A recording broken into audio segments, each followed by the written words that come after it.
Okay, there we go. Nice row, worked out perfect. 12 to 14 inch spacing on the sweet potatoes. Came out perfect where I had about 2.5, 3 foot gap at the end, so I could plant the tomato right in the middle of that. It gives me 18 inches of space each way. Of course, I still need to get a cage for that tomato, but it's probably going to wilt down some over the next few days until it gets used to not being in water all the time and only getting watered at certain times. But it should come back just fine after that. And I did fertilize it fairly well with the effluent from the fish tanks. And each one of the sweet potatoes got a little shot of it as well as I was planting them. So back to making rows. I might not, probably haven't mentioned this before. Might not have, probably haven't. But, you know, buddy, zoom. But I'm a little psychic. Well, he's running around me so fast. When it comes to animals, every now and then I can tell exactly what, well, there he is. Okay. And there he goes to the, well, what is he doing? Every now and then I can tell exactly what they're thinking. Oh, he's all curious because I was working in the garden. That's when I could tell what he was thinking. He was sitting there thinking that he hoped I really enjoyed putting up the chicken wire fence around the garden to keep him out. Mainly because rabbits are tunnelers and he's going to pull a Hogan's Heroes on me. Oh, but he's still running all around. He was going nuts. He kept running up and down the fence one way after the other. But I finished raking it into rows. So I wound up 1, 2, 3, 4, 5, 9, and I'm going to call that another half a row and a half row on the other end for vines that are going to go back in that empty area. This row here, I'm going to plant, and he's still tickles. Stop it. He's sniffing at my legs, nipping at my socks and my boots. Hey, watch that biting. Rabbit, he's gonna trip me in a minute.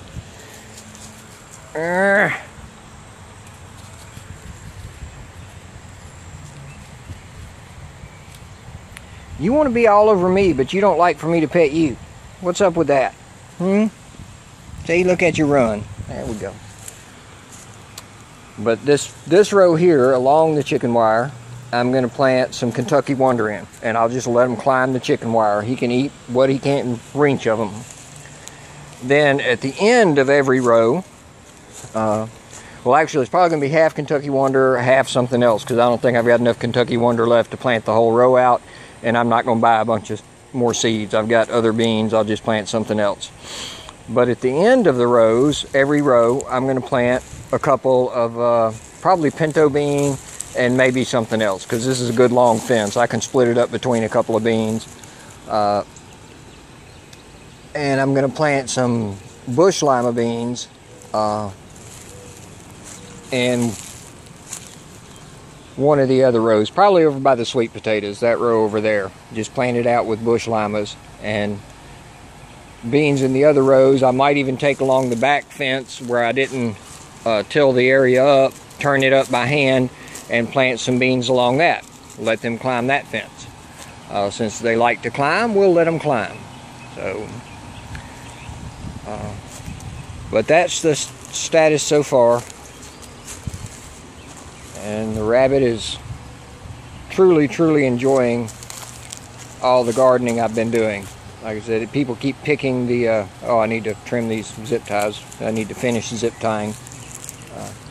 They pick things to feed him. They pick my lettuce and feed it to the rabbit. They pick Swiss chard and feed it to the rabbit.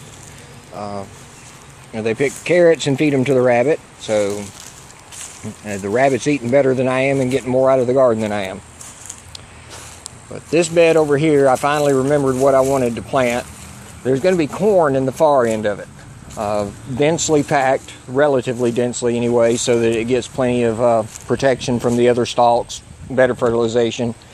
I've already got peas planted down both sides. Well, peas on one side and beans on the other.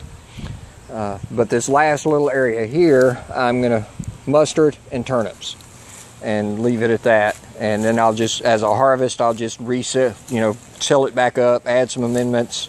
By amendments, I mean lime and fish poo, and just keep recycling over and over again in this bed. And when the corn is finished, I'll probably plant some other kind of greens down on that end. So, going to be very busy with the gardening. The rabbit's running between my feet right now. He jumped through about twice, and it tickles when he does it. But see, I think he's brain damaged. He acts like he's deaf. He stomps his back feet every 3 or 4 steps sometimes. Why he does that, I don't, and then right there, he will run around and around and around you. He nips at my socks. He nipped at wife's leg one day, and she said it hurt, but the way their teeth are, I guess it's possible. But he wasn't trying to bite her skin. He was nipping at her pants. But he's crazy. He comes up, and it's like just like a cat that wants to rub on you, but then he doesn't want any attention. So, I don't know. But it's been a busy day. As you can tell, the shadows are getting very long here. And I'm tired.